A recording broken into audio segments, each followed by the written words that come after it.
or I do sometimes, because sometimes my material is not the most exciting, it's not the most relevant, it's not the most talked about, but I feel that I want to share my ideas and thoughts with others, and join with like-minded individuals and have discussions about life questions, right?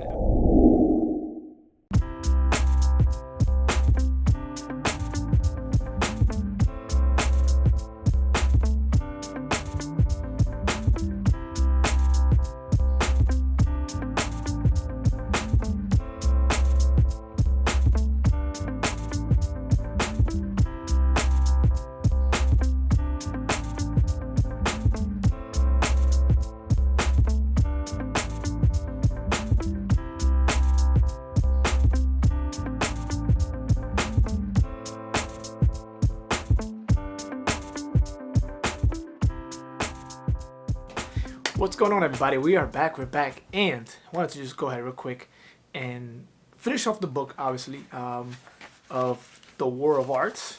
If you haven't seen it yet, there it goes. Awesome, great book, and I just wanted to jump on real quick on a quick topic where Stephen Pressfield made a great, really made me think about it differently, right? He was talking about two quick things I want to talk about real quick in this video. He was talking about the definition of a hack and the definition of your territory. So the definition of a hack for him was, he was basically saying that a hack is when you become a hack. You basically, for me, a hack is like somebody that's able to break into things that are not theirs, and hackers and such, right? But now what he was saying basically there was how do people hack the system, right?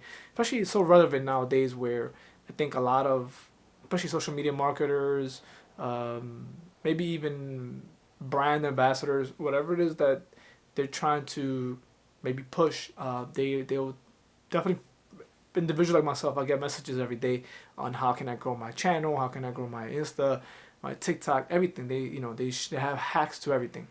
So he's basically saying that a hack is basically a person that creates depending on their audience.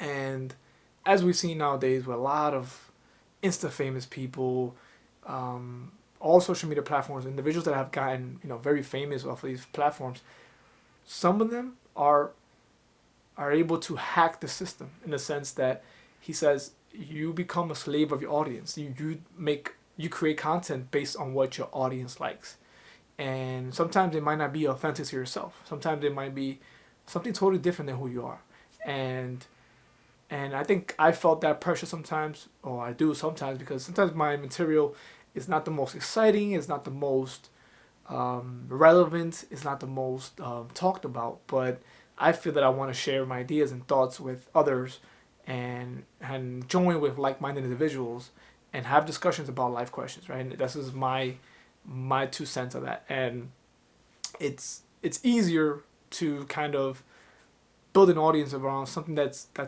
catchy, that's more relatable, that people are like tuning into. Maybe some type of field that people love. Clothing.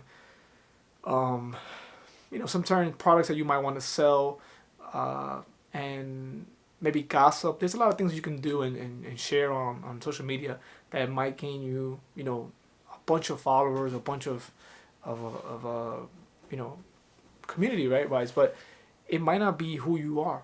And what they're saying, he was saying there, the artist never really creates for the audience.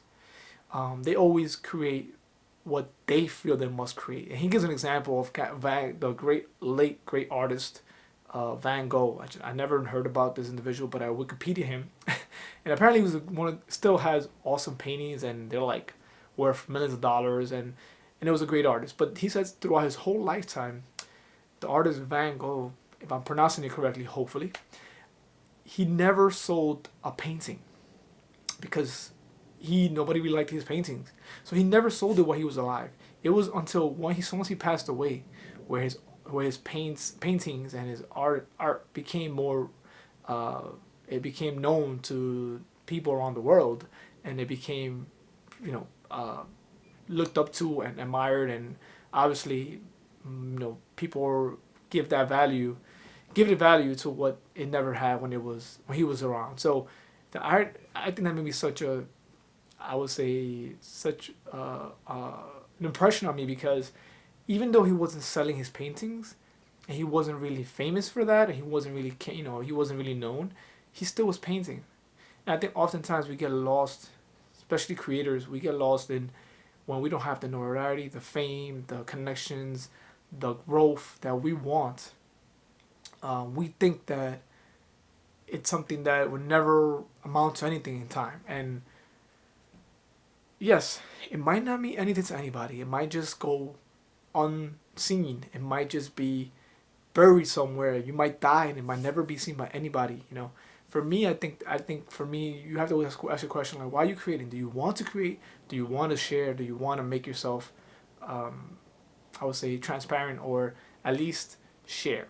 If you don't want to do that, you don't have to. I think you don't have to share anything you don't want to, but question yourself why you're not doing it. If you're doing it because you have a fear of maybe public speaking, or maybe a fear of being judged, or a fear of not looking perfect, then you must do it, because it's not it's not that you don't want to do it. You're just afraid of opinions of the opinions of others, where I think that's we all get lost a little bit, and we kind of lose ourselves because we kind of hold back a lot because of what we think others are going to think of us. And trust me, every day I think about what others think about me, and I feel that it does get you sidetracked if you kind of don't remember why you started and why you're doing it, and understanding that everybody has their own bubble in their mind. Everybody has their own bubble. Everybody has their own problems, own issues, that they deal with.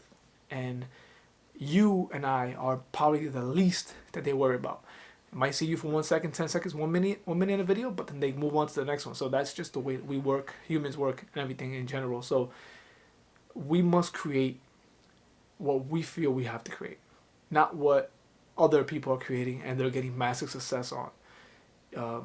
If you want to do that, that's great, but don't do it because it's becoming the thing, right? The new platform right now, TikTok, right? Everybody's on TikTok. I'm on TikTok. I love TikTok more than Instagram. I'm gonna admit it. It's a great platform, but there's a lot of trends on it. Doesn't mean you have to be part of the trends. I have my page. I don't go on the trends. I choose the music. I don't have to do the same dance, but I do just my funny old 30-year-old dance, which I can't dance. I know that, but that is the fun of it. You are able to let loose and look stupid and be shamed if people talk about you, and understanding that that's part of freedom. Freedom is doing something you want to do for fun, being made fun of it, and not giving a damn and still moving forward. I think that's freedom. I'm sorry, but that's freedom. Freedom is not just doing what you want, it's doing it. And even though you're not successful at it, even though people are not agreeing with you, you do it anyway. That is freedom. So aside from that point, another one he was talking about, you know what?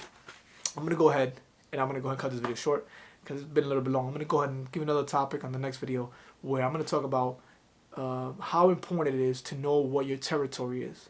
And I will explain to you guys exactly what territory means and how that might be very, very important for us nowadays in all this social media world that we live in, and how we can use that to our advantage and become our truest selves and also be able to provide value and impact. So see you guys next episode. It's true significance here in this world, and I think we're all on the same journey. That's what we all want. I think at the end of the day, we know what are we here to do, and I think it's one day at a time. So let me cut this video short. I'll see you guys next time, and look out for my videos, guys. Thank you so much for following me. I appreciate you guys, and don't forget to like if you do and subscribe. I'll see you guys next time.